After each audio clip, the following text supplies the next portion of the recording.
बिस्मिल्लाहिर्रहमानिर्रहीम। अस्सलाम वालेकुम। स्पाइसी बीफ बोटी।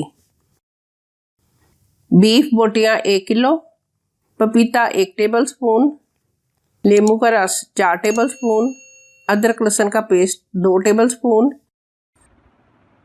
बोटियों को नींबू का रस, अदरक लहसुन का पेस्ट और पपीता लगाकर 1 घंटा के लिए रख दें।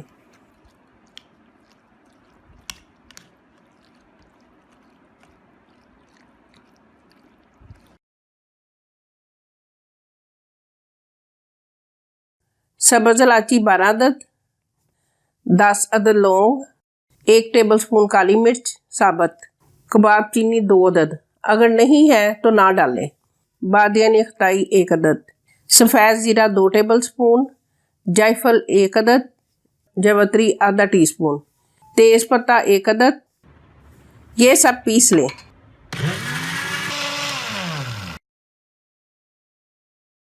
सुरख मिर्च 1 टेबल स्पून, हल्दी पाउडर आधा टीस्पून, नमक हस्बे जायका या 1 teaspoon, tandoori masala 1 table spoon.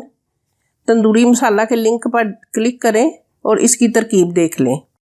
जो मसाला पीस कर रखा है, सब्ज़ धनिया बारीक काट लें आधी गट्ठी, सब्ज़ मिर्च पीस कर 1 टीस्पून।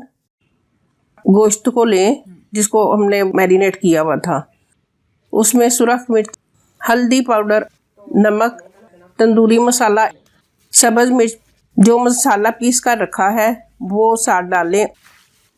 सब्ज़ धनिया डाल दें और सारा मिक्स करके 6 घंटे या 1 रात फ्रिज में रखें।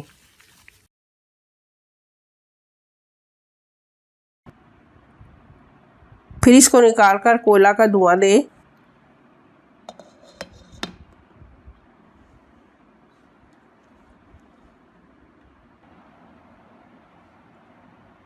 इसको बैम्बू स्टिक में लगाएं।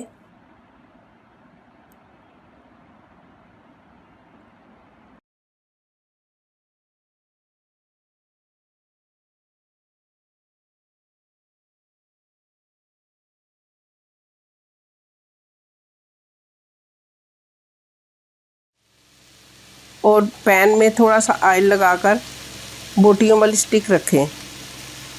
जब एक तरफ से गोल्डन हो जाए, ऑयल लगाकर दूसरी तरफ से भी उसको सुरख कर लें।